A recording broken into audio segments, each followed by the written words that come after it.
They told you the women were taken to serve God, but what if I told you they were never taken by God at all? What if the truth, sealed beneath pine floors and buried behind church walls, was something so unspeakable that 3 denominations swore eternal silence to protect it? Hey, listen carefully. You're not supposed to be here. This story was never meant to survive. Between 1847 and 1853, 278 women vanished without trace from revival camps in Pennsylvania. No graves, no farewells, just gone. Their names scrubbed from church records. Their families told they were chosen, a word they were taught not to question. But in 1992, a demolition crew unearthed something beneath the collapsed beams of a forgotten meeting hall near Clearfield County. Wood warped with age, stained with what they first thought was rust, then bone, then cloth, then a ledger wrapped in oilskin filled with names no history book ever mentioned, and beside it, a symbol burned into cedar, a triangle of flame with a hollow center. That night, the site was sealed. For 94 days, no one spoke. And when it reopened, the entire structure had been bulldozed, the records archived without explanation, and the surviving documents labeled unsuitable for public viewing. You've heard of spiritual revivals, right? Songs, tears, redemption. But this wasn't revival. This was doctrine weaponized. A charismatic prophet named Ezekiel Morai came out of nowhere. No past, no home, no trace in seminary records. Yet he spoke with a voice that made men weep and women collapse, and within months, families sold everything to follow him into the woods. That's where it began, a camp built not for worship, but for isolation. And inside its 8-foot walls, a theology was born, the doctrine of sacred silence, a belief system that turned obedience into salvation and silence into holiness, where questioning was sin, where young women were elevated into divine service, never to be seen again. This isn't just about what happened back then. It's about what happens when belief turns to blindness and trust becomes control. Keep listening, because every minute you stay here, you get closer to a truth designed to break you. A truth that changes who you are, forever. If you're ready to go deeper, then don't just watch. Remember this phrase, the fire has no name. Say it again, out loud. Now let's begin. They called him Brother Ezekiel, but no one knew where he came from. He claimed he walked out of a forest with a vision from God, but there were no witnesses, no birth records, no seminary classmates, just a man who spoke with a calm that made your skin crawl, and eyes that saw through you like you were already confessing. He said God had shown him a new path, one not corrupted by the churches of man, the politics of clergy, or the shallow rituals of organized religion. He offered something pure, something final, but purity has a price. He built his camp on land no one wanted, high in the hills where trees grow twisted and fog never lifts. Locals avoided that place long before the camp existed, saying the ground gave off a strange hum at night, that birds flew around it, never over it. But the followers didn't care. They came in wagons with children, blankets, and open hearts. They laid down their burdens and their names. Within a week of arrival, every family had their identity rewritten. They were now children of the new light. And under the new light, there were rules. No outside contact, no private property, no questioning of the anointed. The compound had cabins, a communal dining hall, and in the center, a chapel built of black pine, so dark inside it swallowed lantern light. This was not a place to celebrate God. It was a place to surrender to Him. Brother Ezekiel preached that true salvati came through silence, not prayer, not confession, just obedience, total and immediate. He said there were women among them, whom God had marked for higher service, that these women would be translated, lifted from their flesh into pure spiritual form, like Enoch in the scriptures. But no one ever saw it happen. They would vanish during the night of revelation, gatherings that stretched until dawn, where the air grew thick and the sound of chanting would echo into the trees. And by morning, a name would be gone, their belongings redistributed, their cabin reassigned, and their face never mentioned again. If anyone asked, they were told, "She has been taken," nothing more. No one was allowed to speak the names of the elevated. To do so was to pull them back down. One man, a father, carved his daughter's name into a pine tree near the chapel after she vanished. The next morning the tree was gone, uprooted, burned, and the father, reassigned to permanent silence, a new role, groundskeeping they called it, but no one saw him again. The deeper you went into the camp, the more the air changed. It wasn't just the pine and damp earth. It was a kind of stillness that felt unnatural, like the land itself was holding its breath. Some say it was holy, others said it was watching. And at the center of that breathless quiet stood Brother Ezekiel's private quarters, half buried in the hillside, windowless, sealed by a door reinforced with iron bands. No one entered except the vessels of light, his 3 male assistants. They claimed to be messengers of divine insight, but their eyes were never soft, cold, alert, always watching. It was their job to identify women marked for elevation. They watched posture, speech, hesitation. They listened to dreams shared in prayer meetings. They read faces, and when they chose someone, she was summoned, not asked, to Brother Ezekiel's quarters. Some came back changed, others didn't come back at all. For months, no one dared question it.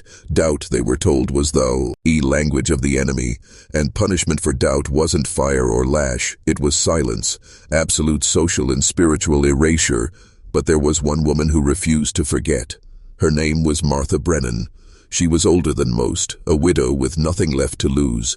Her niece had vanished in the spring of 1848, and Martha never believed in the translation story.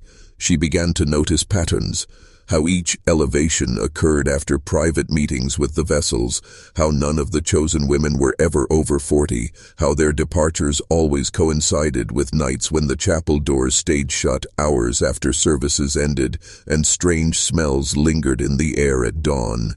She once asked Ezekiel directly, "Why are the translated always women?" He smiled, a slow, patient smile. "Because women carry the veil between realms," he said. "God designed them that way. We do not question the vessel of His will." And yet, even among the most devout, cracks were forming. Whispers, glances, a half-second too long of hesitation during prayer. Because when you take a mother from her child and call it divine, the lie begins to rot from the inside. One man left a note under a rock behind the chapel. It said only, "She's in the ground, not in the sky." He disappeared the next day. No goodbyes, just reassigned. His cabin emptied before nightfall, and so the camp continued. One disappearance at a time, one less voice, one more proof that God was moving. But in the silence left behind, the question kept pulsing like blood under a bruise. What if they never left? They called it the Doctrine of Sacred Silence, a phrase whispered with reverence but enforced with fear. It was not written in Scripture, not sanctioned by any council of elders, and yet it ruled the camp like iron beneath velvet. According to Brother Ezekiel, it was divinely revealed, knowledge too holy for outsiders, too pure for common men. The doctrine taught that when a woman was translated, her name, her voice, even the memory of her presence must be wiped clean. To speak her name after elevation was to call her spirit back, to bind her once more to the flesh she had transcended. It sounded beautiful, poetic, but beneath the language of holiness, it served a darker function. It erased evidence, it erased dissent, it made the community complicit in its own silence. And in that silence, the machine kept moving. More women vanished, always at night, always preceded by weeks of strange behavior, exhaustion, vivid dreams, sudden obedience. The vessels would speak of divine preparation, but Martha Brennan began calling it the dimming. One by one, these women would lose the light in their eyes before they disappeared entirely. The children, too young to understand, were taught not to ask. One boy, no older than 10, asked where his sister had gone. He was sent to meditative isolation. He returned days later, quieter, always smiling, but the light behind his smile was gone. You see, the doctrine didn't just erase women, it trained the entire camp to erase themselves. You were not allowed to remember, not allowed to question, and soon not allowed to feel. Feelings were tied to the flesh was flawed, emotion was considered a test. Those who cried too hard after a disappearance were said to lack trust in God's plan, and so grief became secret, hidden like contraband. Some began to write prayers on bark and bury them under stones, tiny rebellions, sacred grief smuggled through ritual, but the ground always seemed to know. One morning, a patch of disturbed soil behind the women's dorm was marked with a single black cross. No one admitted to placing it. By sunset, the earth was leveled, the soil turned, the cross gone. And at evening service, Brother Ezekiel gave a sermon about the dangers of false mourning and misplaced sympathy. His words were calm, measured. To grieve for those whom God has claimed, he said. D is to reject his will. There is no sorrow in obedience, only peace. And the people nodded, because when the only path to safety is submission, peace becomes just another word for paralysis. Peace in the camp meant stillness, of the mouth, the mind, and the memory. But some memories refuse to die. They claw at the back of the mind like roots growing under floorboards, silent but relentless. And in the spring of 1849, those roots broke through. Her name was Catherine Muller, and she was not like the others. Catherine arrived alone, claiming to be fleeing an abusive husband in Pittsburgh. She was 28, with dark eyes that never flinched, and a presence that unsettled even the vessels. Unlike most new arrivals, she asked questions. Not rudely, not publicly, but quietly, precisely, like someone listening for the crack in a lie. She'd been educated in a private Quaker school and spoke Latin better than the men who led the nightly scripture readings. Within 2 weeks, Brother Ezekiel had taken a personal interest in her. Private meetings became daily. Her status was elevated quickly, too quickly. The women whispered that she was being prepared, but Catherine didn't dim. She burned. And then came the dreams. She told Martha Brennan of strange visions, women underground, their mouths stitched shut, their hands pressed against dirt from below. She dreamed of songs sung backward and of blood humming beneath the chapel floor. She didn't fear the dreams. She studied them, interpreted them. And one night, Catherine came to Martha with a request that chilled her to the bone. Help her get inside Ezekiel's private quarters. I don't want to expose him, Catherine said. I want to see what he thinks he's hiding. Martha hesitated. If caught, they wouldn't just be expelled. They'd be erased. But something about Catherine, her resolve, her clarity, was infectious. So they wait. D for the night of revelation. While the camp chanted in ecstasy, while the vessels led another young woman toward her final disappearance, Catherine and Martha slipped behind the main chapel and circled toward the hillside dwelling. The door was locked. But Catherine had a sliver of metal hidden in her bodice, part of an old tuning fork she'd sharpened into a pick. She worked quickly, silently. And when the door creaked open, a wave of cold air hit them, not from wind, but from something deeper, something older. The room was not a prophet's retreat. It was a vault. Inside were things that didn't match any religion, symbols carved in bone, a book bound in what looked like human skin, and in the center, a table, stained, scored, with restraints on each corner. The doctrine of sacred silence had a face now, and it was monstrous. They didn't speak, not at first, because some horrors don't invite commentary, they just demand breathless witness. The table in Brother Ezekiel's hidden chamber was old, too old. The wood was not Pennsylvania pine or Appalachian oak. It was darker, heavier, and the stains, deep rust-colored blotches sunk into the grain, spoke of more than ritual. This was not a place of prayer. It was a place of sacrifice.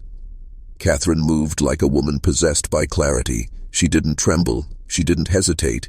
She opened drawers, pulled open cabinets, and what they found inside silenced even Martha's seasoned resolve. Braids of hair tied with ribbon, lockets, pages torn from hymnals rewritten with symbols neither of them recognized, and behind a false panel, scraps of fabric, some embroidered with names: Anna, Rebecca, Mary, the translated, the erased.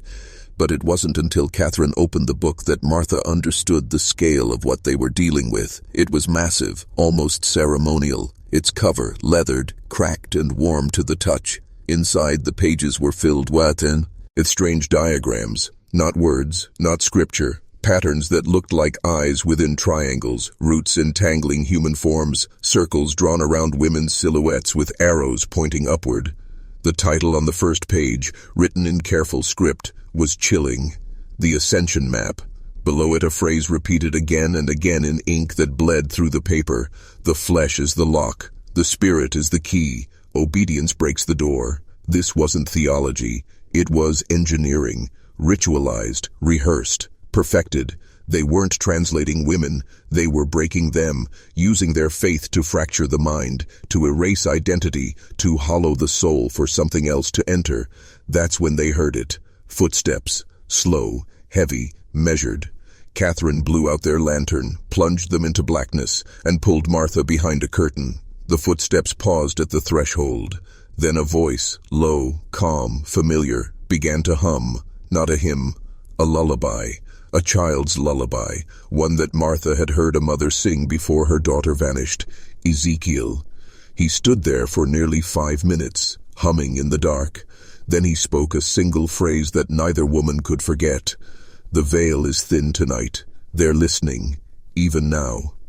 And then he left. No anger, no alarm, just certainty.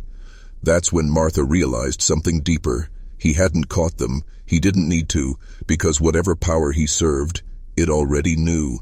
They were inside the doctrine now, and there was no going back. They ran, not through the front gates. Those were always watched. Not through the chapel. Too many eyes, too much light. Catherine led them into the woods, barefoot, silent, weaving through the dark like she'd memorized every root and branch. The stars offered no guidance that night. The moon was gone, as if hiding. Behind them, the camp pulsed with chants, ecstatic, endless, rhythmic. But in the trees, there was only a breath, and the sound of twigs cracking under fear. They made it to the old spring house on the western slope, abandoned since the first winter. Stone, half-collapsed and moss-slick. They hid there until dawn, and in that breathless hiding place, Catherine told Martha what she'd discovered before she ever set foot in the camp. Ezekiel wasn't from Pittsburgh, she said. He wasn't even from America. She'd traced his movements through faded letters and forgotten marriage records, always the same pattern. A stranger with divine visions arrives, women disappear, land becomes sacred, then fire, always fire. The towns that held his previous revivals had all burned. Arkwell, Vermont in 1839, Red Hollow, Kentucky in 1843, Pinehouse Crossing, Indiana in 1846. Every one of them reduced to ash, every one erased from maps, and every time the cause listed the same, accidental lightning strike. But fire doesn't fall from a clear sky, Catherine said, unless someone calls it. Martha tried to understand. She tried to make the pieces fit into her old faith. But faith doesn't survive contact with something this ancient, something that wears scripture like a mask. Catherine believed the doctrine of sacred silence wasn't just theology, it was a summoning ritual. The disappearances weren't erasures, they were offerings, sacrifices made in exchange for power, clarity, and control. The women weren't translated to a higher realm, they were being hollowed out so something else could wear them. That's why the translated never returned. That's why their names couldn't be spoken, not to protect them, but to protect us. To name them was to call them back. And if even one came back wrong, if even one remembered what it had become, it could unravel the veil that kept the darkness bound to that hidden camp. As the sun began to rise, Martha saw it on Catherine's face. Resolve, but not the holy kind, the kind born of defiance. Catherine didn't want to escape, she wanted to expose. We need proof, she whispered, real proof, and when we show the world, we'll burn this place to the ground before it burns again. And for the first time in 2 years, Martha Brennan felt something stronger than fear. She felt purpose, dangerous, but holy, the kind of holy that gets you killed. They returned that night, not because it was safe, but because danger was no longer optional. If they fled without proof, the pattern would continue. Another town, another prophet, another wave of vanished women. Catherine knew they had a narrow window before Ezekiel either fled or transformed the entire camp beyond recognition.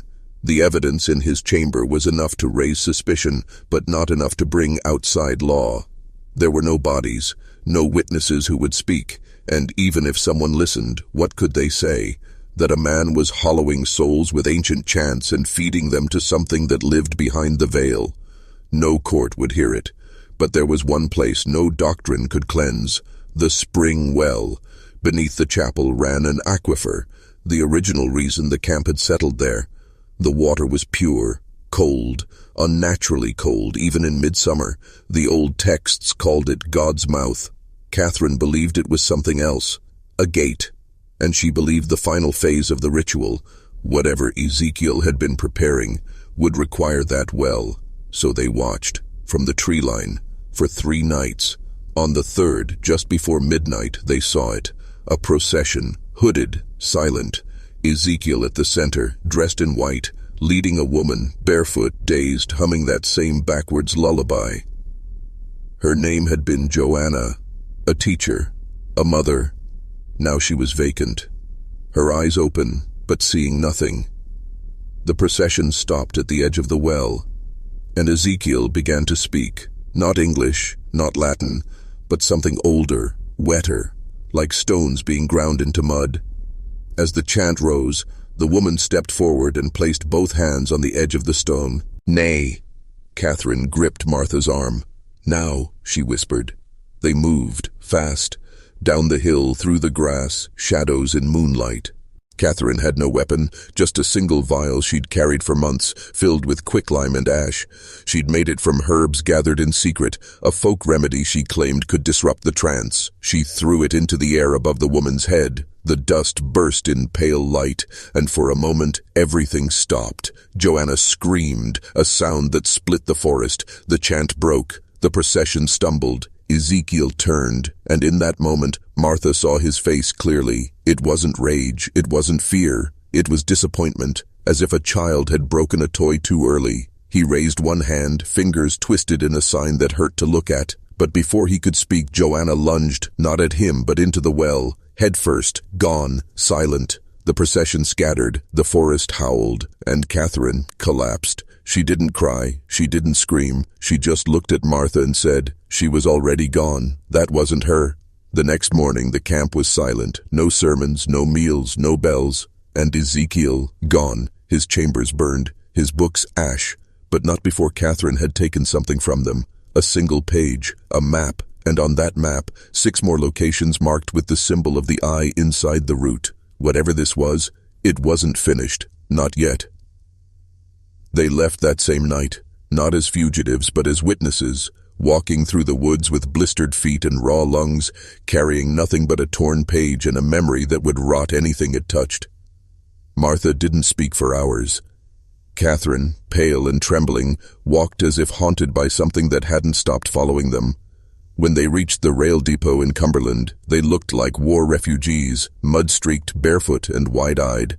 The station master didn't ask questions. He offered them tea. They didn't take it. Catherine had become cautious of anything prepared in silence. It took weeks for the words to come, but and they did. Martha wrote everything down, every name, every chant, every map mark and altar scratch. She filled 3 ledgers. One she hid in a hollow tree near their escape trail. One she mailed, sealed and unsigned, to the governor of Pennsylvania. And the last, she buried beneath her father's church in Maryland, under the pew where she'd once prayed for safety. No one came looking for them. No one from the camp. No authorities. No strange visitors with empty eyes. It was as if the camp had never existed. No reports. No missing person bulletins. The land records were erased. The newspaper notices retracted. Even the map makers redrew the valley with blank green where the chapel had once stood. But Martha knew erasure didn't mean closure.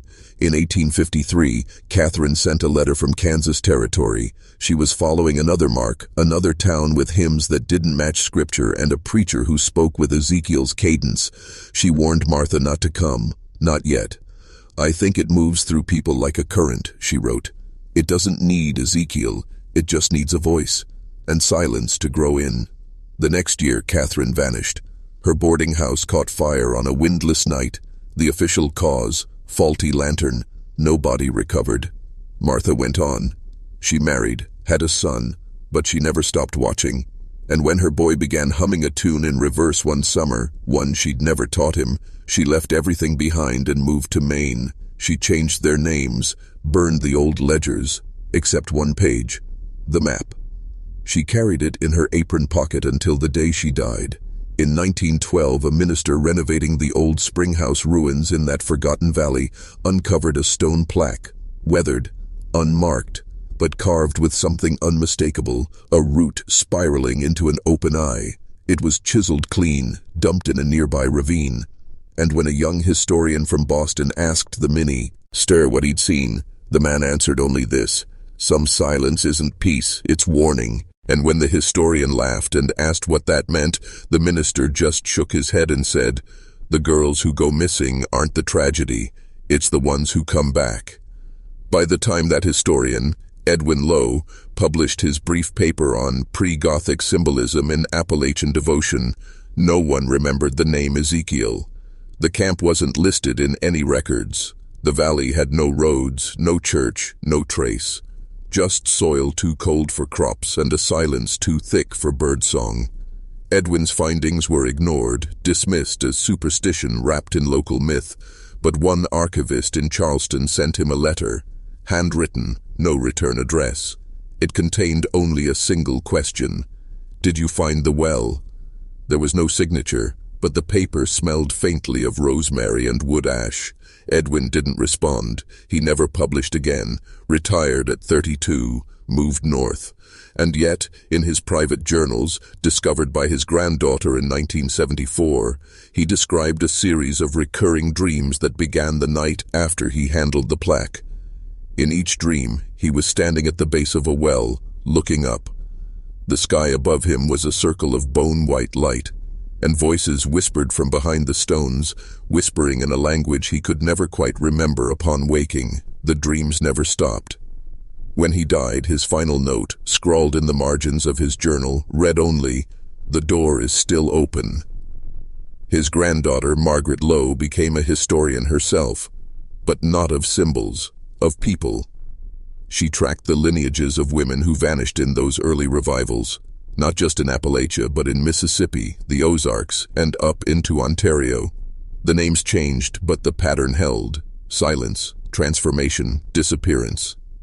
In 1982, she published a private monograph, The Hollowed Daughters, in which she claimed at least 19 separate revivals bore the same structure, each leaving behind a trail of renamed towns and forgotten land deeds, each one anchored by a well, a chapel, and a man who never aged. Some scoffed, others were unsettled by the level of detail. But then Margaret herself disappeared during a visit to a collapsed mining town in Quebec.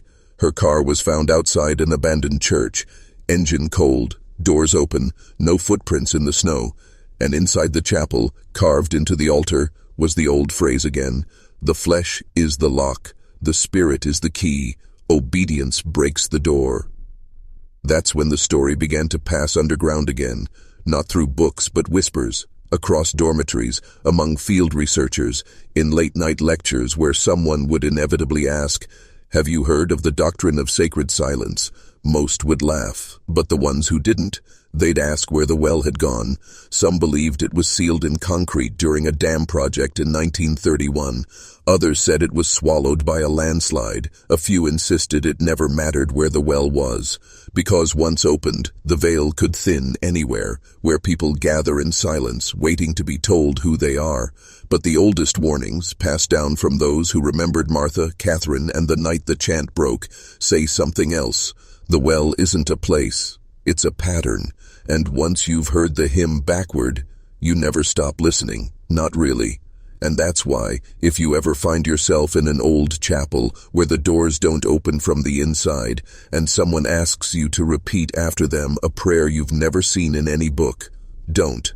Not because it's dangerous, but because obedience is the door, and behind it, something's still waiting. And so it slips through time like water through stone, this doctrine of sacred silence, not held by any church or creed, but passed hand to hand like a cursed heirloom, always just out of reach of the authorities, too fragmented for science, too quit at for headlines. But it survives. In hymns sung a little off-key in forgotten places. In mothers who wake in the night certain someone is humming, just outside their windows. In the way some small towns vanish from digital maps for a month, only to reappear with all new residents and no memory of the previous ones. Every few decades, someone tries to expose it through radio shows, fringe documentaries, even YouTube channels. They post grainy footage of robed figures by firelight, muffled chanting, or old stone wells buried beneath cornfields. But the videos vanish, or glitch, or just never quite feel real, as if something edits them after upload, as if the silence corrects its own narrative. There's a phrase among archivists now, whispered between researchers chasing paranormal patterns across cultures: if it's silent long enough, it's singing. And what they mean is this: some forces don't shout, they don't burn bright, they wait, they hum, they wear patience like skin, and they find their way in through absence of doubt, of voice, of resistance. Those who study old revivals, who walk through long-abandoned prayer camps where nature never quite reclaims the land, they report similar phenomena. Deer won't cross certain thresholds, birds avoid particular trees, winds stop without warning, and somewhere beneath the quiet, always, a vibration, low, steady, like breath through hollow bones. We tell ourselves that the past is gone, that forgotten cults and broken churches stay buried. But some things aren't buried. They're planted, and the doctrine of sacred silence is a seed that blooms not in soil, but in surrender. That's why the warnings were never loud, why Catherine and Martha left no manifesto. They knew the truth wouldn't survive proclamation. Only story, only rumor, only legend. A bedtime warning for scholars and field workers. If you hear the old hymn in reverse, run. If you smell wood ash in a place that should be clean, do not speak. And if someone smiles at you without blinking and asks if you remember what your name used to be, lie. And leave. Because the girls they translated are not gone, and the veil is thinning again. Somewhere tonight, a chapel stands in moonlight with no shadows inside, and the voice that used to be Ezekiel is still speaking through a new mouth, softer now, wiser, waiting for a silence deep enough to bloom. So if you've made it this far into the story, don't look for them, don't trace the maps, don't dig for the well, because when you do, it doesn't matter whether you believe. It only matters whether you listen, and once you do, the door remembers you.